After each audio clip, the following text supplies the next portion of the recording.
তো যার কারণে তোমাদেরকে আমি বলতে পারবো না যে তোমরা আমার আগের লাইভগুলোতে গিয়ে দেখে আসো, কারণ এখন 1 মাসের বেশি লাইভ থাকে না। ওই দিন বলেছিলাম তোমাদেরকে যে 12টা থেকে 1টা 2টা 3টা পর্যন্ত রোদ ছিল। আজকে তাও ছিল না। আজকে সকাল থেকে রাত হয়ে গেছে, একটু রোদ ছিল না।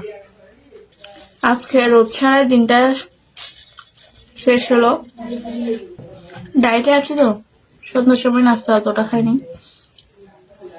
6টা 7টা বাজে আমাকে বলছিল যে একটু নাস্তা খাওয়াচ্ছি, না খাবো না, নুডলস খেতে বলছিল, বলছি না খাবো না।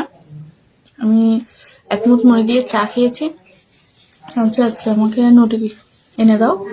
তো তখনই গরম গরম নুটি আনছে, তো বাঁধাকপি করলাম।